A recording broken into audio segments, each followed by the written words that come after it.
શુદ્ધ એજ્યુકેશન ચેનલમાં તમારું હાર્દિક સ્વાગત છે। આજના વિડીયોમાં આપણે જોઈશું સ્વાધ્યાય 7.1 દાખલા નંબર 9, દાખલા નંબર 10 અને દાખલા નંબર 11। આના પહેલા આપણે દાખલા નંબર 1 થી તે 8 સુધીના સંપૂર્ણ સોલ્યુશન જોઈ લીધા છે।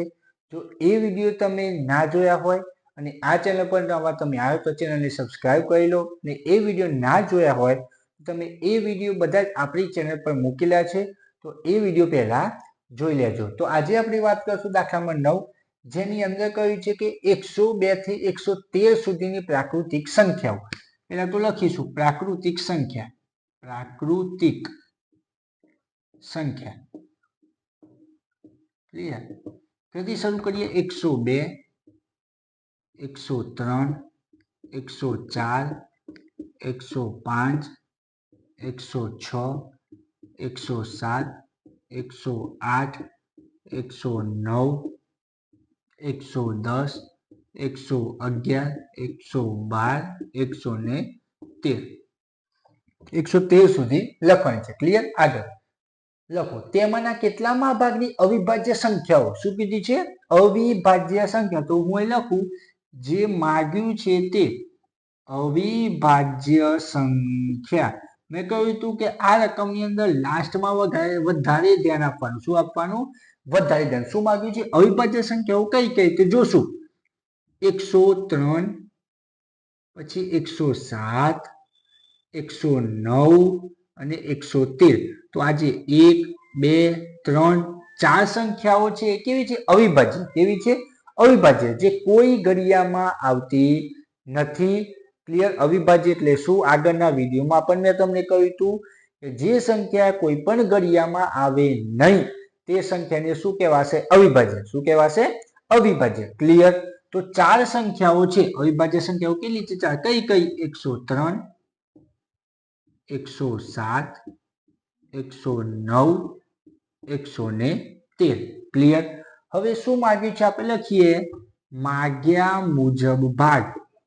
માગ્યા મુજબ ભાગ બરાબર કુલ ભાગ નીચે આવે। કુલ ભાગ કયો આવે? નીચે। હું લખું કુલ સંખ્યા। શું આવે? કુલ સંખ્યા।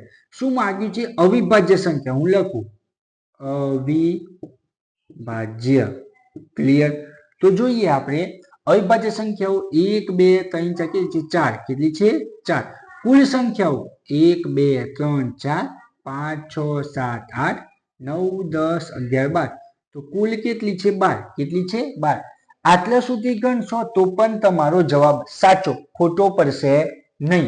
અને જો છેદ ઉડાડવા હોય તો 4 તાલી 12 થાય, 4 4 ઉડી જાય, ઉપર કઈ જ નથી તો 1 આવે અને નીચે કેટલા આવે? 3। તો 1/3 ભાગ અને 4/12 લખશો એ પણ દાખલો તમારો ખોટો પડશે નહીં। શું પડશે? સાચો। શું પડશે? સાચો।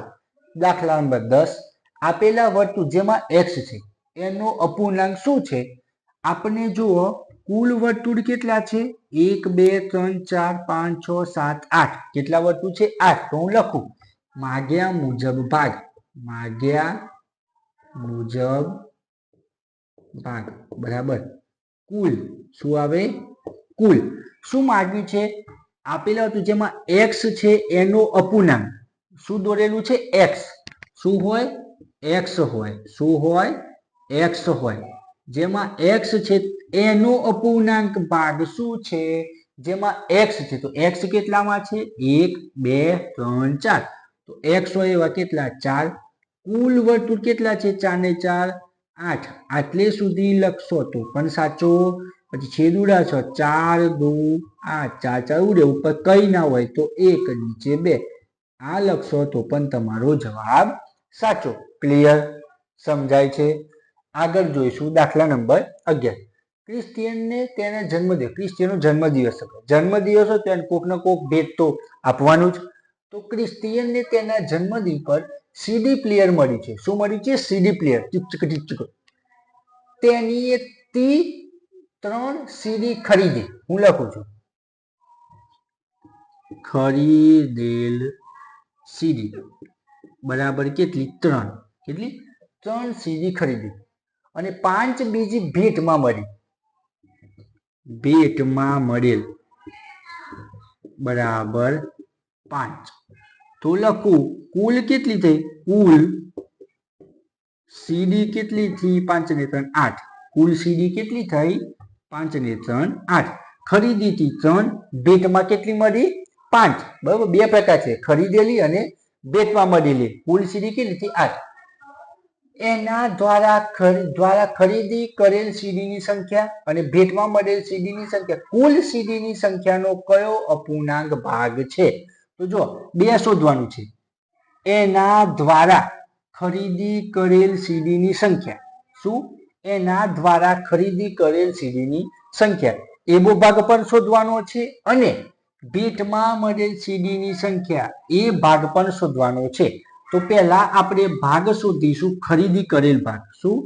ખરીદી કરેલ ભાગ. શું? ખરીદી કરેલ ભાગ. બંને ભાગ શોધવાના છે. એના દ્વારા ખરીદી કરેલ સીડીની સંખ્યા પણ શોધવાની છે અને ભેટમાં મળી છે એ સીડી કેટલામાં ભાગની મળી છે એ પણ તમારે શોધવાનું છે. બંને શોધવાનું છે, ખરીદી કરેલ ભાગ અને ભેટમાં મળેલ ભાગ. ખરીદી કરેલ ભાગ બરાબર છેદમાં શું આવે? કુલ. શું આવે? કુલ. ઉપર ખરીદી કરેલ ભાગ શું આવશે? ખરીદેલ સીડી. ખરીદેલ સીડી. ચલો, ખરીદેલ સીડી કેટલી છે? 3.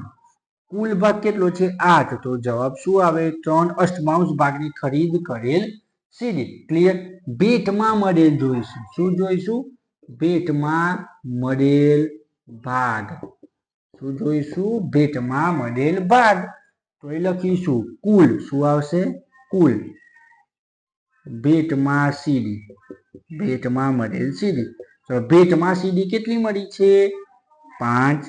કુલ સીડી કેટલી છે? 8. તો 5 અષ્ટમાંશ ભાગની સીડી ભેટમાં મળેલ છે.